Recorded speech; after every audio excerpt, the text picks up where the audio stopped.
വിശദമായി നോക്കാം. ക്രിസ്മസ് വിരുന്ന് സംഘടിപ്പിച്ച പ്രധാനമന്ത്രി നരേന്ദ്രമോദി. പ്രധാനമന്ത്രിയുടെ വസതിയിൽ നടന്ന വിരുന്നിൽ കർദിനാൾ ഓസ്വാൾഡ് ഗ്രേഷ്യസ്, ബിഷപ്പുമാരായ അനിൽ കൂട്ടോ കുര്യാക്കോസ് ഭരണിക്കുളങ്ങര, പോൾ സ്വരൂപ് തുടങ്ങി വിവിധ ക്രൈസ്തവ വിഭാഗങ്ങളുടെ പ്രതിനിധികൾ പങ്കെടുത്തു. ജോയ് ആലുക്കാസ്, അഞ്ജു ബോബി ജോർജ് തുടങ്ങി കലാ, കായിക, സാംസ്കാരിക, വ്യാവസായിക രംഗത്തുള്ളവരും വിരുന്നിനെത്തി. അതിഥികളെ അഭിസംബോധന ചെയ്ത് സംസാരിച്ച പ്രധാനമന്ത്രി നരേന്ദ്രമോദി അടുത്ത വർഷം മാർപ്പാപ്പ ഇന്ത്യയിൽ എത്തുമെന്നും അറിയിച്ചു. മാർപ്പാപ്പയെ കാണാൻ കഴിഞ്ഞത് ജീവിതത്തിലെ അസുലഭ നിമിഷമെന്നും മോദി വിരുന്നിൽ പറഞ്ഞു. അതിനിടെ BJP ദേശീയ അധ്യക്ഷൻ JP Nadda Delhi Sacred heart കത്തീഡ്രലിൽ എത്തി മതമേലധ്യക്ഷന്മാരെ കണ്ടു. MG मिथुन रिपोर्ट लेकर करुणा और सेवा के मूल्यों को जिया है। उन्होंने एक ऐसा समाज बनाने के लिए काम किया जिसमें सबके लिए न्याय हो और जो समाज समावेशी हो, इंक्लूसिव हो। हमारे देश की विकास यात्रा में यही मूल्य एक गाइडिंग लाइट की तरह हमें रास्ता दिखा रहे हैं. പ്രധാനമന്ത്രി വിളിച്ച ആ ക്രിസ്മസ് വിരുന്നിൽ മതമേലധ്യക്ഷന്മാരുൾപ്പെടെ 60ഓളം പേരാണ് പങ്കെടുക്കുകയും ചെയ്തത്. ഒപ്പം തന്നെ വ്യവസായ രംഗത്തു നിന്നുള്ള പ്രമുഖരുൾപ്പെടെയുള്ളവർ, ക്രിസ്ത്യൻ വിഭാഗത്തിൽ നിന്നുള്ള 60ഓളം പേരാണ് ഇന്നത്തെ വിരുന്നിൽ പങ്കെടുക്കുകയും ചെയ്തത്. അതിൽ പ്രത്യേകമായി നമ്മൾ എടുത്തു കാണേണ്ട ഒരു കാര്യം, അതിൽ ലോക്സഭാ തെരഞ്ഞെടുപ്പ് അടുത്തിരിക്കുകയാണ്. അതുകൊണ്ട് തന്നെ ക്രിസ്ത്യൻ വിഭാഗങ്ങളെ ഒപ്പം കൂട്ടുക എന്നുള്ളൊരു ലക്ഷ്യം കേന്ദ്ര സർക്കാരും ഒപ്പം തന്നെ പ്രധാനമന്ത്രിയും ഈ ഒരു വിരുന്നിലൂടെ ലക്ഷ്യം വെക്കുന്നുണ്ട്. കാരണം മുൻപൊന്നും തന്നെ ഇത്തരത്തിലുള്ള ഒരു വിരുന്ന് മതമേലധ്യക്ഷന്മാർക്ക് ക്രിസ്മസ് വിരുന്നായി ഇത്തരത്തിൽ പ്രധാനമന്ത്രി നൽകിയിട്ടില്ലായിരുന്നു. അതുകൊണ്ട് തന്നെയാണ് ഇത്തവണ, കാരണം നമുക്കറിയാം, നമുക്ക് മുന്നിൽ മണിപ്പൂർ അടക്കമുള്ള വിഷയങ്ങൾ നിലനിൽക്കുന്നുണ്ട്. മണിപ്പൂരിലെ കലാപവുമായി ബന്ധപ്പെട്ട ക്രിസ്ത്യൻ വിഭാഗങ്ങൾക്കുണ്ടായിട്ടുള്ള മുറിവുണക്ക് എന്നുള്ള ലക്ഷ്യം അതിന്റെ ഭാഗമായി നിൽക്കുന്നുണ്ട്. കൂടാതെ തന്നെ കേരളത്തിൽ നിന്നുള്ളതും ഒപ്പം തന്നെ വടക്ക് കിഴക്കൻ സംസ്ഥാനങ്ങളിൽ നിന്നുള്ള മതമേലധ്യക്ഷന്മാർ ഉൾപ്പെടെയുള്ളവരാണ് ഇന്നത്തെ ഈ ഒരു വിരുന്നിൽ പങ്കെടുത്തിട്ടുള്ളത്. അതുകൊണ്ട് തന്നെ ഈ മേഖലകളിൽ കൂടുതൽ ക്രിസ്ത്യൻ വിഭാഗങ്ങളുണ്ട്. പ്രത്യേകിച്ച് കേരളത്തിലേക്ക് വരുമ്പോൾ കേരളത്തിൽ സമീപകാലത്ത് BJP സ്നേഹയാത്ര അടക്കമുള്ളവ ഈ ഒരു ക്രിസ്ത്യൻ വിഭാഗങ്ങൾക്ക് വേണ്ടി നടത്തുന്ന ഒരു പശ്ചാത്തലമുണ്ട്. അതുകൊണ്ട് തന്നെ വരാൻ പോകുന്ന ലോക്സഭാ തെരഞ്ഞെടുപ്പിൽ ഈ വിഭാഗത്തെ ഒപ്പം നിർത്താനാകുമെന്നുള്ള ഒരു കണക്കുകൂട്ടൽ ദേശീയ നേതൃത്വത്തിനുണ്ട്. അതുകൊണ്ട് തന്നെയാണ് നേരത്തെ നമുക്കറിയാം, ഈ റബ്ബർ വിലയുമായി ബന്ധപ്പെട്ട് അതിന്റെ താങ്ങുവില ഉയർത്തി നൽകണമെന്ന് ആവശ്യപ്പെട്ട് പ്രധാനമന്ത്രിക്ക് ബിഷപ്പ് ജോസഫ് പാംബ്ലാനി കത്തെഴുതിയും ഒപ്പം തന്നെ അങ്ങനെ കർഷകർക്കൊപ്പം നിൽക്കുകയാണ് എങ്കിൽ ഒരു പക്ഷേ BJPക്കൊപ്പം തങ്ങളും നിൽക്കുമെന്നുള്ള ഒരു പ്രസ്താവന നേരത്തെ ബിഷപ്പ് ഉൾപ്പെടെയുള്ളവർ നടത്തുകയും ചെയ്തതാണ്. അതുകൊണ്ട് തന്നെയാണ് ഇതിൽ വലിയൊരു രാഷ്ട്രീയ മാനമുണ്ട് എന്ന് നമുക്ക് മനസ്സിലാവുകയും ചെയ്യുന്നത്. കൂടാതെ ഈ ചർച്ചയിൽ മണിപ്പൂരോ അല്ലെങ്കിൽ മറ്റ് പ്രതിഷേധ കാര്യങ്ങളോ അല്ലെങ്കിൽ വിവാദ കാര്യങ്ങളോ ഒന്നും തന്നെ ചർച്ചയായില്ല എന്നാണ് മനസ്സിലാക്കാൻ സാധിക്കുന്നത്. അത്തരത്തിലുള്ള ഒരു പ്രതികരണം തന്നെയാണ് അഞ്ജു ബോബി ജോർജ് ഉൾപ്പെടെയുള്ളവർ പുറത്തിറങ്ങിയതിനു ശേഷം പ്രതികരിച്ചപ്പോൾ നമുക്ക് വ്യക്തമാവുകയും ചെയ്തത്. Through Khelo India project, through fit India project, everywhere now sports is a talk, and India is now ready to accept the fitness, ready to do sports, and everybody is actually celebrating our victory. And our Indian sports person, they are doing really well in international arena. It was just during our time 1 or 2 athletes, but now it's a bunch of athletes. It's because of your leadership, sir. കൂടാതെ മതമേലധ്യക്ഷന്മാരും ഇതേ സമാനമായ രീതിയിലുള്ള പ്രതികരണമാണ് നടത്തിയത്. അതായത് ഈ വിരുന്നിൽ തങ്ങൾക്ക് സന്തോഷമുണ്ട് എന്നുള്ള അടക്കമുള്ള പ്രതികരണമാണ് പല മേലധ്യക്ഷന്മാരും പുറത്തിറങ്ങിയതിനു ശേഷം മാധ്യമങ്ങളോട് പ്രതികരിക്കുകയും ചെയ്തിട്ടുള്ളത്. കേരളത്തിൽ നിന്നും വിദേശത്തു നിന്നുള്ള മലയാളികളായിട്ടുള്ള ആൾക്കാരാണ് കൂടുതലുണ്ടായിരുന്നത്. അപ്പം ഓസ്വാൾഡ് ഗ്രേഷ്യസ് പിതാവ് മാർപ്പാപ്പ ഭാരതത്തിൽ വരുന്നതുമായി ബന്ധപ്പെട്ട കാര്യങ്ങൾ ചോദിച്ചു. അദ്ദേഹം പറഞ്ഞു, second part of 2024 or the first part of 25 തീർച്ചയായിട്ടും മാർപ്പാപ്പയെ ഭാരതത്തിലേക്ക് ക്ഷണിച്ചിട്ടുണ്ട്. തീർച്ചയായിട്ടും വരും എന്ന രീതിയിൽ വളരെ പോസിറ്റീവായിട്ടാണ് സംസാരിച്ചത്. വളരെ പ്രതീക്ഷയോടുകൂടിയാണ് കാണുന്നത്. ഒരു പുതിയ സമീപനത്തിനും ഒരു പുതിയ ബന്ധത്തിനും ഇത് കാരണമാകുമെന്ന് ഞാൻ പ്രതീക്ഷിക്കുന്നു. എന്തായാലും ഈ ഒരു യോഗത്തിൽ അല്ലെങ്കിൽ ഈ ഒരു വിരുന്നിൽ കൃത്യമായി ഒരു ഉറപ്പ് പ്രധാനമന്ത്രി നൽകിയിട്ടുണ്ട്. അതായത് മാർപ്പാപ്പ 2024 മധ്യത്തോടു കൂടിയോ അല്ലെങ്കിൽ 2025 ആദ്യം വാരത്തോടു കൂടിയോ ഒരുപക്ഷെ മാർപ്പാപ്പ ഇന്ത്യ സന്ദർശിക്കും. അത്തരത്തിലുള്ള ഒരു ഉറപ്പ് ഇവർക്ക് നൽകുകയും ചെയ്തിട്ടുണ്ട്. കേരളത്തിലും മാർപ്പാപ്പ സന്ദർശിക്കാനുള്ള ഒരു സാധ്യത കൂടി നരേന്ദ്രമോദി മുന്നോട്ട് വെക്കുകയും ചെയ്തിട്ടുണ്ട്. അങ്ങനെയെങ്കിൽ കേരളത്തിലുള്ള വിഭാഗങ്ങളെ കൂടുതൽ നിർത്തുന്നതിന് വേണ്ടിയുള്ള ഒരു അജണ്ട കൂടിയാണ് കേന്ദ്ര സർക്കാരിന്റെ ഭാഗത്തുനിന്ന് ഇപ്പോൾ ഉണ്ടായിരിക്കുകയും ചെയ്തിരിക്കുന്നത്. എന്തായാലും കൃത്യമായ നീക്കമാണ്, കൃത്യമായ രാഷ്ട്രീയ നീക്കമാണ് ലോക്സഭാ തെരഞ്ഞെടുപ്പുമായി ബന്ധപ്പെട്ട് മുന്നിൽ കണ്ടുകൊണ്ട് കേന്ദ്ര സർക്കാർ ഇപ്പോൾ ആവിഷ്കരിക്കുകയും ചെയ്തിരിക്കുന്നത്. അതൊരു പക്ഷേ എത്രത്തോളം വിജയകരമാകുമെന്നുള്ളത് നമുക്ക് കണ്ടറിയേണ്ടതായിട്ടുണ്ട്. ഏതായാലും ലോക്സഭാ തെരഞ്ഞെടുപ്പിന് ഇനി കുറച്ച് മാസങ്ങൾ മാത്രമാണ് ബാക്കിയുള്ളത്. അപ്പോൾ ഈ വിഭാഗങ്ങളെ ഉൾപ്പെടുത്തിക്കൊണ്ട് മുന്നോട്ട് പോകാൻ അവർക്ക് ഉതകുന്ന തരത്തിലുള്ള എല്ലാ കാര്യങ്ങളും ചെയ്തു നൽകാൻ കേന്ദ്ര സർക്കാർ തീരുമാനിക്കുമെന്നാണ് മനസ്സിലാക്കാൻ സാധിക്കുന്നത്. അങ്ങനെയെങ്കിൽ ഒരു പക്ഷേ ഈ വിഭാഗം BJP-ക്കൊപ്പം ചായുമോ എന്നുള്ളത് തന്നെയാണ് നമുക്കിനി കണ്ടറിയേണ്ടതായിട്ടുള്ളത്. എന്തായാലും ഈ ഒരു വിരുന്ന് അത് മുൻകാലങ്ങളിലൊന്നും തന്നെ കണ്ടിട്ടില്ലാത്ത കാര്യം തന്നെയാണ്. അത്തരത്തിലൊരു വിരുന്ന് മുന്നോട്ട് വെച്ചതോടുകൂടി കൃത്യമായ രാഷ്ട്രീയം BJP ഇതിൽ കാണുന്നുണ്ട്. ന്യൂനപക്ഷങ്ങൾക്ക് അസംതൃപ്തിയുണ്ടെന്ന് പ്രധാനമന്ത്രിക്ക് ബോധ്യപ്പെട്ടെന്നും അസംതൃപ്തി നീക്കാൻ ശ്രമിക്കുന്നത് നല്ല കാര്യമെന്നും സാദിഖ് അലി ശിഹാബ് തങ്ങൾ. പ്രധാനമന്ത്രിയുടെ വിരുന്നിൽ മണിപ്പൂർ അടക്കമുള്ള വിഷയങ്ങൾ ചർച്ച ചെയ്യേണ്ടതായിരുന്നു. ക്രിസ്ത്യൻ വിഭാഗത്തിന് മാത്രമല്ല മുസ്ലിം സമുദായത്തിനും ആശങ്കയുണ്ടെന്നും സാദിഖ് അലി ശിഹാബ് തങ്ങൾ പറഞ്ഞു. പക്ഷെ ന്യൂനപക്ഷങ്ങൾക്ക് അസംതൃപ്തി ഉണ്ട് എന്നുള്ളതാണ്. ന്യൂനപക്ഷങ്ങൾക്ക് അസംതൃപ്തി ഉണ്ട് എന്ന് പ്രധാനമന്ത്രിക്ക് ബോധ്യപ്പെട്ടതിന്റെ അടിസ്ഥാനത്തിലായിരിക്കും അദ്ദേഹം ചർച്ചയ്ക്ക് വിളിച്ചത്. അത് നല്ല കാര്യമാണ്. അത് ന്യൂനപക്ഷങ്ങളുടെ ആശങ്ക അകറ്റണം. അതാണ് ഒരു ഭരണകൂടത്തിന്റെ ചുമതല. അത് പ്രധാനമന്ത്രി എന്നോ തയ്യാറാകേണ്ടതായിരുന്നു. ഇപ്പോൾ മണിപ്പൂരിലും വടക്കിഴക്കൻ സംസ്ഥാനങ്ങളിലൊക്കെ നിരന്തരമായി അവിടെ ക്രിസ്തീയ സമൂഹത്തെ വേട്ടയാടിക്കൊണ്ടിരിക്കുന്നുണ്ട്. അതാണല്ലോ ഇപ്പോൾ മണിപ്പൂരിലൊക്കെ നമ്മൾ കണ്ടത്. അല്ല, മണിപ്പൂർ വിഷയം എന്നുള്ളത് മാത്രമല്ല, രാജ്യത്ത് ന്യൂനപക്ഷങ്ങൾ നേരിടുന്ന ആശങ്കകൾ അത് ക്രിസ്തീയ സമൂഹം മാത്രമല്ലല്ലോ, മുസ്ലിങ്ങളടക്കമുള്ള ന്യൂനപക്ഷങ്ങൾക്ക് ആശങ്കകളുണ്ട്. കാരണം ഇവിടെ വിശ്വാസത്തെ പല നിലയ്ക്ക് തെറ്റിദ്ധരിപ്പിച്ചുകൊണ്ട് അത് വോട്ടാക്കി മാറ്റാനുള്ള ശ്രമമാണ് ഇപ്പോൾ നടക്കുന്നത്. അതൊരു ഭരണകൂടത്തിന് ചേർന്നതല്ല. BJP-യുടെ സ്നേഹവിരുന്നിനെ വിമർശിച്ച് മുഖ്യമന്ത്രി. ഒരു ജനതയെ കുരുതി കൊടുത്തിട്ട് വോട്ട് ചോദിച്ചാൽ അവർ കേൾക്കുമോ എന്ന് മുഖ്യമന്ത്രി. സംരക്ഷണം കൊടുക്കേണ്ട സമയത്ത് അത് കൊടുക്കണമെന്നും മുഖ്യമന്ത്രി കണ്ണൂരിൽ പറഞ്ഞു.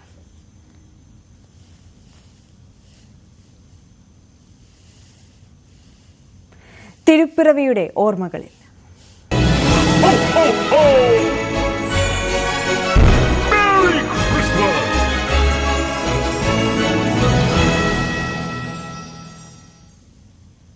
ഇസ്രായേൽ ഹമാസ് യുദ്ധത്തിന്റെ വേദന പങ്കുവച്ചായിരുന്നു ഫ്രാൻസിസ് മാർപ്പാപ്പയുടെ ക്രിസ്മസ് സന്ദേശം. യേശു ജനിച്ച മണ്ണിൽ യേശുവിന്റെ സമാധാന സന്ദേശം മുങ്ങിപ്പോവുകയാണെന്ന് മാർപ്പാപ്പ പറഞ്ഞു. സംസ്ഥാനത്തെ വിവിധ ദേവാലയങ്ങളിലും പാതിരാ കുർബാന നടന്നു.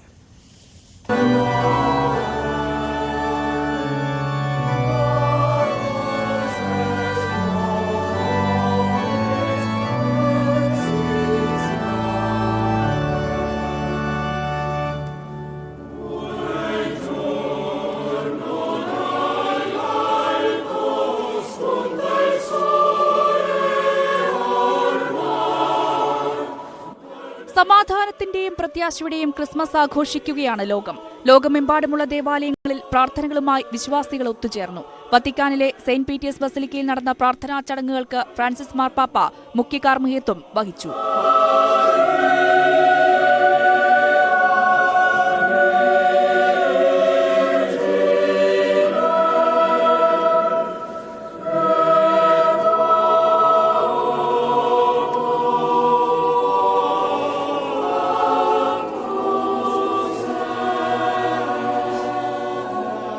ഇസ്രായേൽ ഹമാസ് യുദ്ധം പരാമർശിച്ചായിരുന്നു ഫ്രാൻസിസ് മാർപ്പാപ്പയുടെ ക്രിസ്മസ് സന്ദേശം.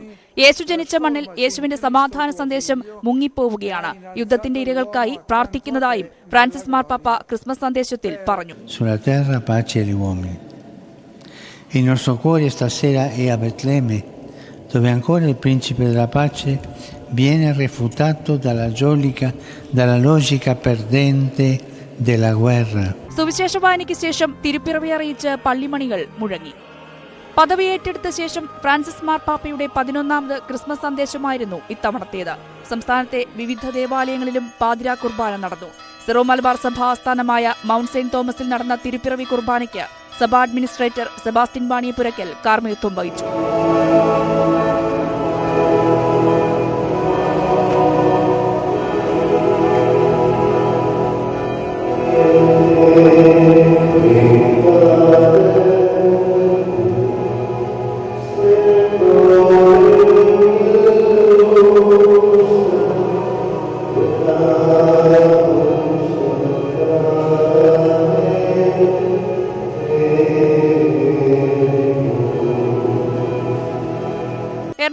സെന്റ് ഫ്രാൻസിസ് അസിസി കത്തീഡ്രലിൽ വരാപ്പുഴ അതിരൂപത archbishop doctor Joseph Kalathiparambil തിരുകർമ്മങ്ങൾക്ക് മുഖ്യ കാർമ്മികനായി.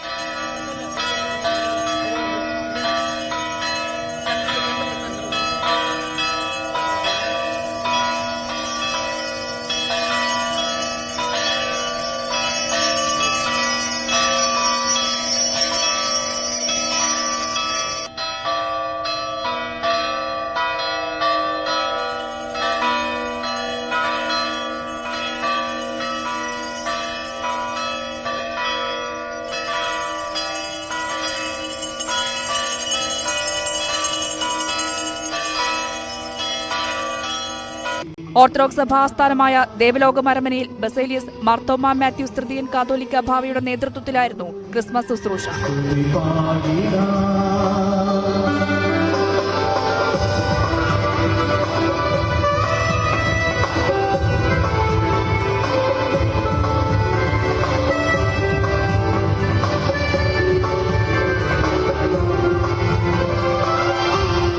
തിരുവനന്തപുരം പാളയം സെന്റ് ജോസഫ് പള്ളിയിൽ ആർച്ച് ബിഷപ്പ് തോമസ് ജെ നെറ്റോ പാതിരാ കുർബാന അർപ്പിച്ചു.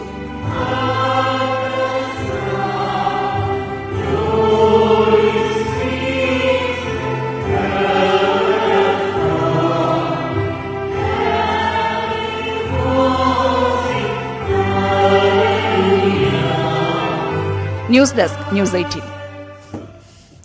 പതിവ് തെറ്റിക്കാതെ ഇത്തവണയും ക്രിസ്മസ് സമ്മാനവുമായി വൈദികർ പാണക്കാടെത്തി. പാണക്കാട് സാദിഖ് അലി ശിഹാബ് തങ്ങളുടെ വസതിയിലെത്തിയ സംഘത്തെ പി കെ കുഞ്ഞാലിക്കുട്ടിയും സാദിഖ് അലി തങ്ങളും ചേർന്ന് സ്വീകരിച്ചു. ക്രിസ്മസ് മധുരം പങ്കിട്ടാണ് വൈദിക സംഘം മടങ്ങിയത്. പാണക്കാട് കൊടപ്പനക്കൽ തറവാട്ടിൽ മുഹമ്മദ് അലി ശിഹാബ് തങ്ങളുടെ അടുക്കിലേക്ക് ഓരോ ക്രിസ്മസ് കാലത്തും വൈദികർ പതിവായി എത്തിയിരുന്നു. ഹൈദരലി തങ്ങളുടെ കാലത്തും അത് തുടർന്നു. മലപ്പുറം സെയിന്റ് തോമസ് ചർച്ച് വികാരി Mathew Nirappel, Kondotty Saint Paul church വികാരി Sebastian Chempukandathil, Father Thomas Joseph എന്നിവരടങ്ങുന്ന സംഘമാണ് ക്രിസ്മസ് മധുരവുമായി പതിവ് തെറ്റിക്കാതെ ഇത്തവണയും പാണക്കാടെത്തിയത്. ആചാരങ്ങൾ വ്യത്യസ്തമെങ്കിലും സ്നേഹത്തിന്റെ കൂട്ടായ്മകൾ കാത്തുസൂക്ഷിക്കണമെന്ന് സാദിഖ് അലി തങ്ങൾ പറഞ്ഞു. നമ്മളിവിടെ ഒരു ബഹുസ്വര സമൂഹമാണ്. ആ ബഹുസ്വര സമൂഹത്തിൽ എപ്പോഴും ഐക്യമാണ് ആവശ്യമായിട്ടുള്ളത്. അത് ജനാധിപത്യത്തെ നമുക്ക് ശക്തിപ്പെടുത്തണം, മതേതരത്വത്തെ ശക്തിപ്പെടുത്തണം, നമ്മുടെ ഭരണഘടനയെ ശക്തിപ്പെടുത്തണം. അപ്പോഴേ രാജ്യം നിലനിൽക്കുകയുള്ളൂ. അപ്പോൾ അതിനുവേണ്ടി വ്യത്യസ്തമായിട്ടുള്ള ആചാരങ്ങളൊക്കെ നമ്മൾ നടത്തുമ്പോഴും സ്നേഹത്തിൻ്റെയും സൗഹാർദ്ദത്തിൻ്റെയും ആ ഒരു കൂട്ടായ്മ എപ്പോഴും നമുക്ക് കാത്തുസൂക്ഷിക്കണം. അതിൻ്റെയൊക്കെ വെളിച്ചത് തന്നെയാണ് അച്ഛന്മാരിവിടെ വന്നിട്ടുള്ളത്. ഇവിടെ പരിസര പ്രദേശത്തുള്ള എല്ലാ പള്ളികളിൽ നിന്നും സൗഹൃദം പങ്കിടാൻ വേണ്ടി ഈ വേളയിൽ അവിടുത്തെ ഫാദേഴ്സൊക്കെ വരാറുണ്ട്. അതുതന്നെയാണ് ഇന്നും സംഭവിച്ചത്. കേരളം ഇന്ത്യക്ക് ഒരു മാതൃകയാണ്. ഇന്ത്യക്ക് എപ്പോഴും ഒരു മാതൃകയായി നിൽക്കുന്ന സ്റ്റേറ്റ് ആയിരിക്കണം കേരളം. അതുതന്നെയാണ് മതസൗഹാർദ്ദത്തിൻ്റെ കാര്യത്തിലും അതുതന്നെയാണ്. ക്രിസ്മസ് സന്ദേശം പങ്കുവയ്ക്കുകയാണ് ഈ കൂട്ടായ്മയെന്ന് ഫാദർ മാത്യു നിരപ്പേൽ. ക്രിസ്തുമസിൻ്റെ സന്ദേശം സ്നേഹത്തിൻ്റെ സന്ദേശമാണ്. സ്നേഹത്തിൻ്റെയും സാഹോദര്യത്തിൻ്റെയും മൂല്യങ്ങൾ വർദ്ധിപ്പിക്കുക എന്ന് തന്നെയാണ് ക്രിസ്തുമസ് നമ്മളോട് പറഞ്ഞു തരുന്നത്. അതുകൊണ്ട് തന്നെ ഇങ്ങനെയുള്ള കൂട്ടായ്മകൾ, മതസൗഹാർദ്ദ കൂട്ടായ്മകൾ എപ്പോഴും സ്നേഹത്തിൽ നമ്മളെ ഒരുമിപ്പിക്കുന്നതാണ്. ന്യൂസ് 18 മലപ്പുറം. ക്രിസ്മസിന് ഇത്തവണയും ബെവ്കോയിൽ റെക്കോർഡ് മദ്യവിൽപ്പന. ഡിസംബർ 22 മുതൽ 24 വരെയുള്ള 3 ദിവസം കൊണ്ട് ബെവ്കോ ഔട്ട്ലെറ്റ് വഴി വിറ്റത് 154 കോടി 77 ലക്ഷം രൂപയുടെ മദ്യമാണ്. ഇന്നലെ മാത്രം 70 കോടി 73 ലക്ഷം രൂപയുടെ മദ്യവിൽപ്പന നടന്നു. ക്രിസ്മസ് തലേന്ന് റെക്കോർഡ് വിൽപ്പന ചാലക്കുടിയിലാണ്. 63.85 ലക്ഷം രൂപയുടെ മദ്യമാണ് ചാലക്കുടിയിൽ വിറ്റത്. വിൽപ്പനയിൽ രണ്ടാമത് ചങ്ങനാശ്ശേരിയും ഇരിങ്ങാലക്കുട മൂന്നാമതുമാണ്.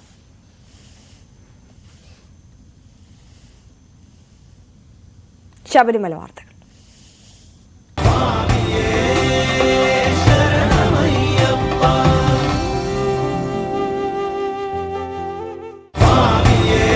ശബരീശ ദർശനം നിങ്ങൾക്കായി സമർപ്പിക്കുന്നത് വ്രതശുദ്ധിയുടെയും നന്മയുടെയും നാളുകൾ പരിശുദ്ധമാക്കാം മിൽമയ്ക്കൊപ്പം. മിൽമ, കേരളം കണികണ്ടുണരുന്ന നന്മ. സന്നിധാനത്ത് തീർത്ഥാടകരുടെ തിരക്ക് തുടരുന്നു. പമ്പയിലെ നിയന്ത്രണങ്ങൾക്ക് നേരിയ ഇളവുണ്ട്. തങ്കിയങ്കി ഘോഷയാത്ര സന്നിധാനത്തെത്തുന്ന സാഹചര്യത്തിൽ നാളെ ഉച്ചയ്ക്ക് 1 മണി മുതൽ 6 മണി വരെ പമ്പയിൽ നിന്നും തീർത്ഥാടകരെ പ്രവേശിപ്പിക്കില്ല. സന്നിധാനത്ത് അയ്യപ്പന്മാരുടെ വലിയ തിരക്ക് തുടരുകയാണ്. പമ്പയിൽ നിന്നും അയ്യപ്പന്മാർക്ക് നേരിയ ഇളവ് വരുത്തിയിട്ടുണ്ട്. കാരണം വളരെ വേഗത്തിൽ പമ്പയിൽ നിന്നും യാത്ര തുടങ്ങാൻ കഴിയും. പക്ഷേ സന്നിധാനത്ത് എത്തുവാൻ മണിക്കൂറുകൾ എടുക്കുന്ന സാഹചര്യമാണുള്ളത്. ശബരിപീഠം മുതൽ പോലീസിന് നിയന്ത്രണമുണ്ട്. ശബരിപീഠത്തിൽ പോലീസ് നിയന്ത്രിക്കുമ്പോൾ തന്നെ അതിൻ്റെ അയ്യപ്പന്മാരുടെ വരി അപ്പാച്ചിമേട് വരെ എത്തിയിരിക്കുന്ന ഒരു സാഹചര്യമാണ്. അത് നീലിമല വരെ നീളാനുള്ള സാധ്യതയും ഉണ്ട്. അപ്പോൾ വലിയൊരു തിരക്ക് മണിക്കൂറുകൾ കാത്തു നിൽക്കേണ്ട സാഹചര്യം അയ്യപ്പന്മാർക്ക് ഇപ്പോഴും സന്നിധാനത്തുണ്ട്. അതായത് വൈകുന്നേരം പമ്പയിൽ നിന്ന് യാത്ര തിരിച്ചാലും നാളെ രാവിലെ 8 മണിയും 9 മണിയൊക്കെ ആവും ഇവിടെ എത്താനെന്നുള്ള സാഹചര്യമാണ് നിലവിലുള്ളത്. നാളെയാണ് തങ്കയങ്കി സന്നിധാനത്ത് എത്തുന്നത്. തങ്കയങ്കി ഘോഷയാത്ര നാളെ ഉച്ചയ്ക്ക് പമ്പയിലെത്തും. അതിനോടനുബന്ധിച്ച് നിയന്ത്രണങ്ങൾ ഏർപ്പെടുത്തിയിട്ടുണ്ട്. നാളെ ഉച്ചയ്ക്ക് 1 മണി മുതൽ വൈകുന്നേരം 6 മണി വരെ അയ്യപ്പന്മാർക്ക് പമ്പയിൽ നിന്ന് സന്നിധാനത്ത് എത്താനാകില്ല. രാവിലെ 11 മണിയോടെയെങ്കിലും നിലയ്ക്കലിൽ എത്തുന്നവർക്ക് മാത്രമേ പമ്പയിലേക്ക് പ്രവേശിക്കാൻ കഴിയൂ. 11 മണിക്ക് ശേഷം നിലയ്ക്കലിൽ നിന്നും പമ്പയിലേക്ക് വാഹനങ്ങൾ കടത്തിവിടുകയില്ല. ഈ അറിയിപ്പ് പോലീസ് നേരത്തെ തന്നെ നൽകി കഴിഞ്ഞു. അതേസമയം കോട്ടയം, പത്തനംതിട്ട ജില്ലകളിലെ വിവിധ മേഖലകളിൽ അയ്യപ്പന്മാരുടെ വാഹനങ്ങൾക്ക് ഏർപ്പെടുത്തിയ നിയന്ത്രണത്തിനും ചെറിയ ഇളവ് വരുത്തിയിട്ടുണ്ട്. പക്ഷേ നാളെ ഉച്ചയ്ക്ക് മുൻപ് ഈ വാഹനങ്ങളിലുള്ള അയ്യപ്പന്മാർക്ക് ഇവിടെ എത്താൻ കഴിയുമോ എന്ന ചോദ്യമാണ് ഉയരുന്നത്. കാരണം വലിയ തിരക്കാണ്. ഇന്നലെ 1 ലക്ഷത്തിലേറെ പേർ സന്നിധാനത്തെത്തി. ഇന്നും സമാനമായ സാഹചര്യം തന്നെയാണുള്ളത്.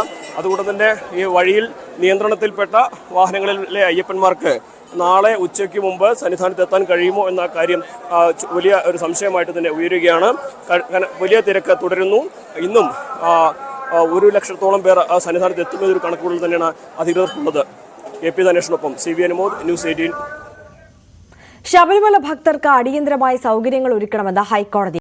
കോട്ടയം, പാല, പൊൻകുന്നം അടക്കമുള്ള സ്ഥലങ്ങളിൽ തടഞ്ഞു വെച്ചിരിക്കുന്ന ഭക്തർക്ക് അടിയന്തരമായി സൗകര്യങ്ങൾ ഒരുക്കാൻ ഹൈക്കോടതി നിർദ്ദേശം നൽകി.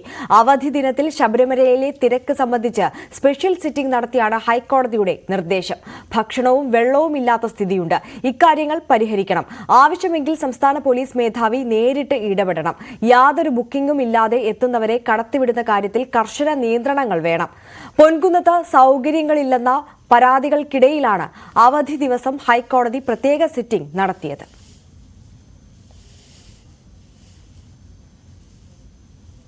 തന്റെ മന്ത്രിസ്ഥാനം തടയാൻ വിമത വിഭാഗം തുടക്കം മുതൽ ശ്രമിച്ചിരുന്നുവെന്ന് അഹമ്മദ് ദേവർകോവിൽ.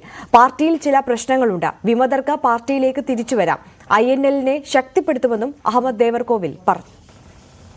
ഏതൊരു രാഷ്ട്രീയ പാർട്ടിക്കും അച്ചടക്കമുണ്ടെങ്കിൽ മാത്രമേ മുന്നോട്ട് പോകാൻ കഴിയുകയുള്ളൂ. പാർട്ടിക്കകത്ത് അച്ചടക്ക വിരുദ്ധമായി പ്രവർത്തിച്ച ആളുകളെ അന്വേഷണം നടത്തി റിപ്പോർട്ടിന്റെ അടിസ്ഥാനത്തിൽ പുറത്താക്കുകയാണ് ചെയ്തിട്ടുള്ളത്. പാർട്ടി ഒരു പിളർപ്പിനെയും നേരിട്ടിട്ടില്ല. സ്വാഭാവികമായും പാർട്ടിക്ക് ആദ്യമായി അധികാരം ലഭിക്കുന്ന ഒരു ഘട്ടത്തിൽ പാർട്ടിയിൽ തന്നെ ഉള്ള ചില അധികാരമോഹികൾക്ക് വല്ലാത്ത നിരാശയുണ്ടായി എന്നതൊരു യാഥാർത്ഥ്യമാണ്. അവരത് പ്രകടിപ്പിക്കുകയും ചില പ്രശ്നങ്ങൾ ഉണ്ടാക്കുകയും ചെയ്ത് മന്ത്രിസ്ഥാനത്തിൽ നിന്ന് എന്നെ പുറത്താക്കാൻ കഴിയുമോ എന്നായിരുന്നു ശ്രമിച്ചത്.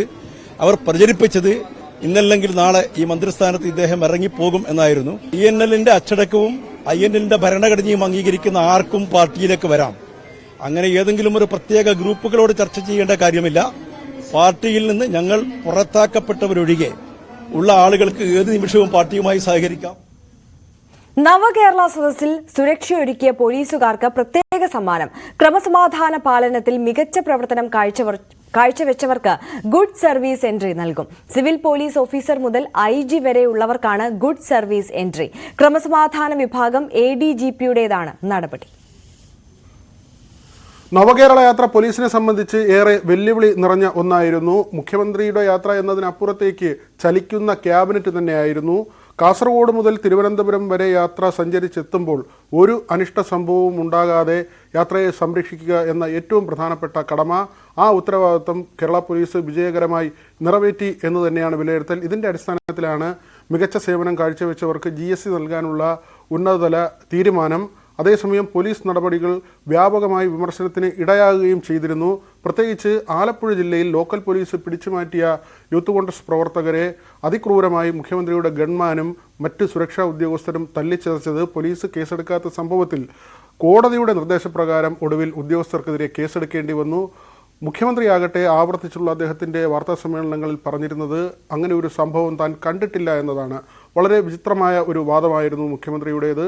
മറ്റൊന്ന്, DGP ഓഫീസിന് മുന്നിൽ ഏറ്റവും പ്രധാനപ്പെട്ട സീനിയറായ പ്രതിപക്ഷ നേതാക്കൾ അവരുടെ പ്രതിഷേധ പരിപാടി നടത്തുമ്പോൾ പ്രസംഗത്തിനിടെ തന്നെ പോലീസ് ഗ്രനേഡ് പ്രയോഗിച്ചു. ഒരു തവണയല്ല, പിന്നീട് കണ്ണീർ വാതകവും ജലപീരങ്കിയും ഉൾപ്പെടെ നേതാക്കൾക്ക് നേരെ പോലീസ് പ്രയോഗമായി വന്നു. അവിടെ ശ്വാസതടസ്സം ഉൾപ്പെടെ അനുഭവപ്പെട്ട നേതാക്കൾ കിട്ടിയ വാഹനങ്ങളിലാണ് ആശുപത്രികളിലേക്ക് പോയത്. ഒടുവിൽ KPCC പ്രസിഡന്റ് കെ സുധാകരന് മുഖ്യമന്ത്രി സൈക്കോപാത്താണെന്ന് വരെ പറയേണ്ടി വന്നു. എന്നിരുന്നാൽ തന്നെയും പോലീസിനെ സംബന്ധിച്ച് പ്രത്യേകിച്ച് തെക്കൻ ജില്ലകളിൽ യാത്ര എത്തിയതോടുകൂടി പ്രതിപക്ഷ സംഘടനകളുടെ സമരവീര്യം കൂടുകയായിരുന്നു. അവിടെ വിവിധ പാർട്ടി പ്രവർത്തകർ തെരുവ് യുദ്ധം എന്ന നിലയിലേക്ക് തന്നെ കാര്യങ്ങൾ കൊണ്ടുപോയി. അവിടെയെല്ലാം പോലീസ് നേരിട്ടത് വലിയ വെല്ലുവിളിയാണ്.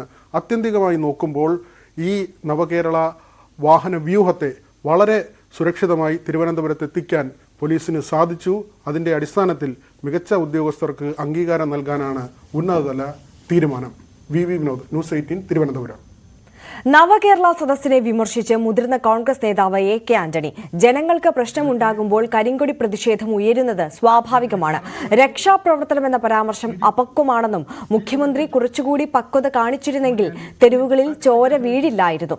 പോലീസ് വകുപ്പ് കൈകാര്യം ചെയ്യുന്ന ഭരണാധികാരികൾക്ക് നല്ല ബുദ്ധി ഉണ്ടാകട്ടെയെന്നും ആന്റണി പറഞ്ഞു.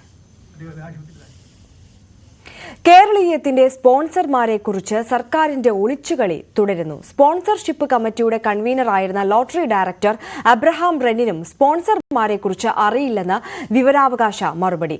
ലോട്ടറി ഡയറക്ടറുടെ ഓഫീസിൽ നിന്ന് വിവരം ലഭിക്കുമെന്നായിരുന്നു നേരത്തെ ടൂറിസം ഡയറക്ടർ പറഞ്ഞത്. കേരളീയത്തിന്റെ സ്പോൺസർമാരെ കുറിച്ചുള്ള വിവരാവകാശ ചോദ്യത്തിന് മറുപടി പറയാതെ സർക്കാർ വകുപ്പുകൾ തട്ടിക്കളിക്കുകയാണ്. ഒരു വകുപ്പിൽ നിന്ന് മറ്റൊരു വകുപ്പിലേക്ക് മറുപടിക്കായി അലയുകയാണ് വിവരാവകാശ അപേക്ഷകർ. സ്പോൺസർമാരുടെ വിവരം സ്പോൺസർഷിപ്പ് കമ്മിറ്റി കൺവീനർ കൂടിയായ ലോട്ടറി ഡയറക്ടറുടെ ഓഫീസിൽ നിന്ന് ലഭിക്കുമെന്നായിരുന്നു ടൂറിസം ഡയറക്ടറുടെ മറുപടി.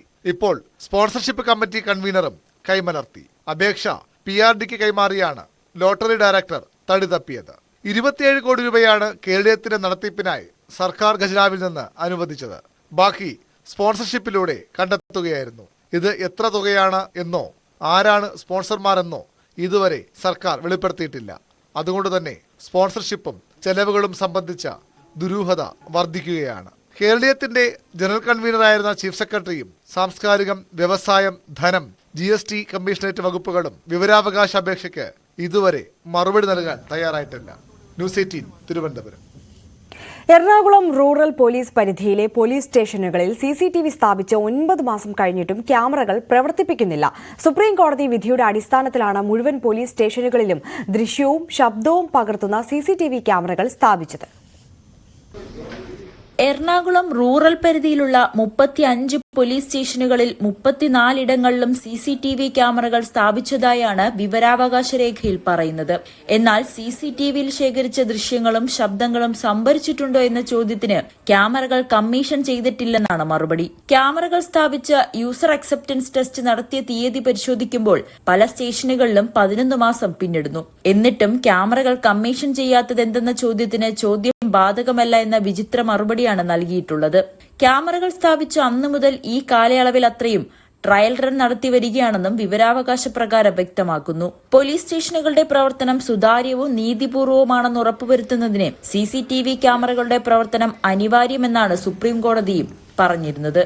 ന്യൂസ് 18 കൊച്ചി. കണ്ണൂർ ഏഴിമല നാവിക അക്കാദമിയിൽ അതിക്രമിച്ചു കയറാൻ ശ്രമം. ജമ്മു കാശ്മീർ സ്വദേശിയായ യുവാവിനെ പോലീസ് അറസ്റ്റ് ചെയ്തു. ജമ്മു കാശ്മീർ ബാരാമുള്ള സ്വദേശിയായ മുഹമ്മദ് മുർത്താസ് ആണ് അറസ്റ്റിലായത്. പയ്യന്നൂർ പോലീസ് ഇയാളെ ചോദ്യം ചെയ്തു വരികയാണ്. വിവിധ അന്വേഷണ ഏജൻസികൾ ഇയാളെ ചോദ്യം ചെയ്യും. ഇനി ഇന്നത്തെ സ്വർണം, വെള്ളി, പ്ലാറ്റിനം നിരക്കുകൾ. കരകൻസ് റോയൽ ജ്വല്ലറി ഇന്നത്തെ സ്വർണ്ണവില ബ്രോട്ട് യു ബൈ പൈതൃകത്തിന്റെ പൊന്നിന് പുതുമയുടെ മുദ്രണം.